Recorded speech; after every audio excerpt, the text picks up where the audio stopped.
Hello students, today I will show you the macroscopic features of the cut section of kidney. We know the kidney is described into two broad headings. One is macroscopic features, one is microscopic features. In the macroscopic features, particularly I will show you the structures in a cut section of the kidney. Let us see the structures. This is kidney. Today I will show you the macroscopic features of cut section of kidney. Kidney, it is cut longitudinally to show the interior of the kidney, and this kidney and this kidney, all these three kidneys are cut to show the macroscopic features. That means which we can see on the naked eye. And the features, these are divided into two categories. One, the features of the renal substance, which is the part which is solid, and the medial part, here it is a cavity called renal sinus. Renal substance, again, it is divided into two major parts. One is the cortex and medially is the medulla. And in the medulla, we can see the number of pyramidal shaped structures in both the halves. Now all these are called the medulla. The pyramids are about 8 to 18 in number, pyramidal in shape, and these are striated in appearance and pale. The base is directed towards the surface. All these are base, and the apex towards the renal sinus. I will discuss the renal sinus later on. The apex of all the pyramids, they are facing towards the renal sinus or medially. And in between the adjacent pyramids, this part is the cortical part, which is extending from the cortical arch towards the sinus. This cortical part in between the adjacent pyramids, these are called renal column or renal column of Barton. Here also we can see all these are pyramids, and this is cortical part. That means renal column of Barton. In the cortex, this is the arch, and this arch having outer zone and inner zone.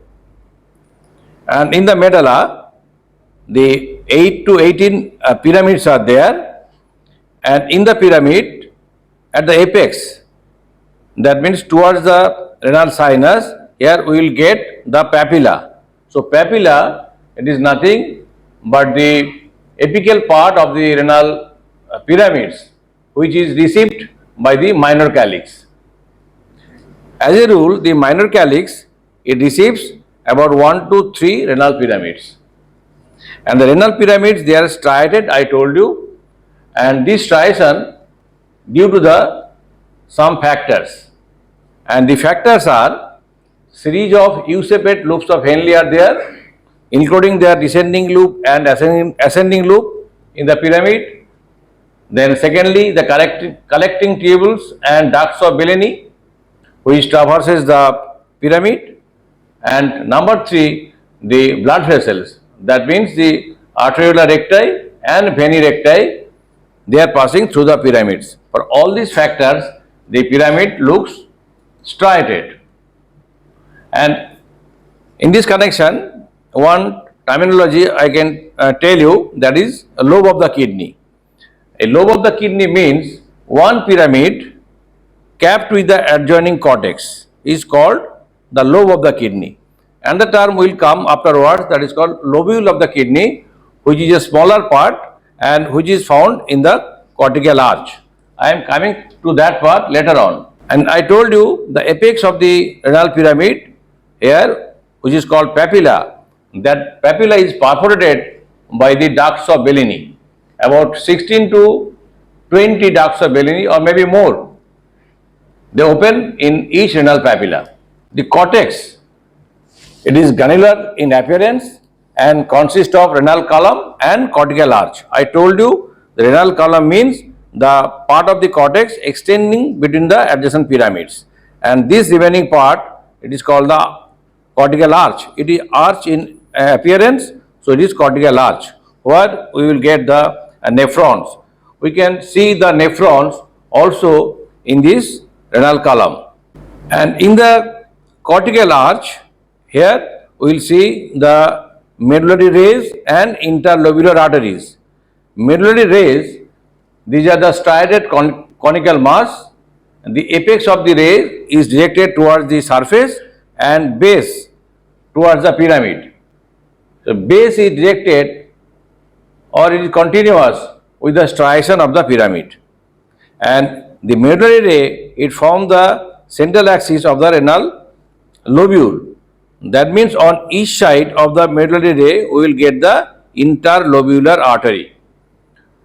Here, the another term I told you, lobule of the kidney, which is the area in the cortical arch, which is bounded on each side by interlobular artery and centrally by the medullary ray. So, two terms to be remembered. One is lobe of the kidney. I am repeating once again. The lobe of the kidney means the one pyramid capped with the adjoining cortex is the lobe of the kidney. So, there are multiple lobe of the kidney, and lobule of the kidney we will get in the cortical arch only, that is bounded centrally by the medullary ray and on each side by the interlobular artery. Then come to renal sinus. This is the renal sinus. If we close it, we can see this is hilum. So close to hilum, if we cut the kidney close to the hilum, we can see this renal sinus. It is a space which is continuous with the hilum, which is present on the medial side or medial border of the kidney. This renal sinus, it is having minor calyx. Minor calyx is here. They receive the papilla of the pyramid. There are about 17 to 13 minor calyxes in each kidney, and the minor calyx, they unite to form the major calyx. The number of major calyx are 2 to 3. So papilla, then minor calyx, then major calyx. Major calyx, they will unite to form the renal pelvis. Renal pelvis will come out through the hilum. This is the renal pelvis, which is continuous with the ureter. So if we trace the renal pelvis, this one will reach the major calyx. Then we will get the minor calyx, then we will get the apex of the pyramid, that means papilla of the pyramid. And the content of the renal sinus are renal blood vessels and lymphatics and nerves and perinephric fat. We can see these yellow color structures are the perinephric fat which surrounds the kidney, and also minor calyx, major calyx and the pelvis of the ureter. One thing it is important to know, specialized muscle cells in the walls of the minor calyx act as pacemakers that initiate contractile waves which pass down into the ureter. This information I got it from RJ last anatomy.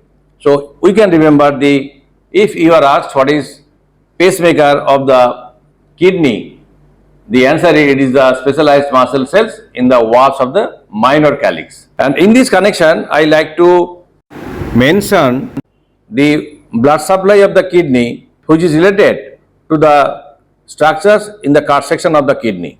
We know each kidney, it is supplied by the renal artery. This is renal artery, which is a branch of the abdominal aorta, which enters into the kidney through the hilum. Then it divides into anterior branch and posterior branch, or anterior trunk and posterior trunk. The anterior and posterior means it is anterior to the pelvis of the ureter.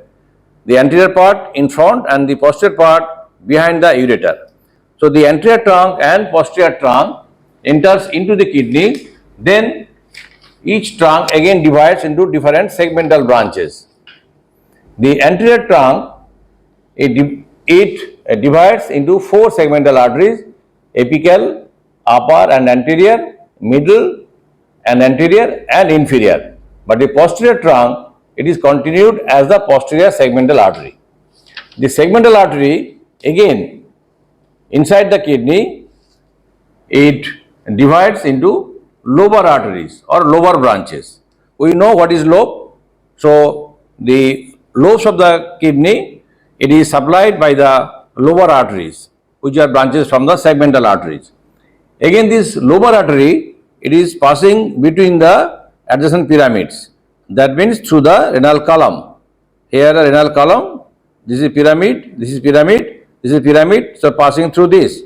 Now at the base of the renal pyramid or at the junction of the cortex and medulla, this interlobar artery, which is passing between the two adjacent pyramids through the renal column, divides into two branches. That branches are called the arcuate arteries because they are archiform or arch in nature. So they are called archiform arteries or arcuate arteries. From the arcuate arteries, the branches extend toward the surface as interlobular artery. And this interlobular artery and interlobular artery, in between these two interlobular branches, one medullary ray is there, which is called the lobule of the kidney. I already told you. This interlobular artery extends up to the surface, and interlobular artery from the sides, they give branches which are called the afferent arterioles for the glomerular plexus. And this capacity of the renal pelvis is about 5 to 7 milliliter. And the mucous lining of the ureter and the pelvis of ureter and the major calyx and minor calyx all are lined by transitional epithelium. So that's all for the cut section of the kidney and its macroscopic features.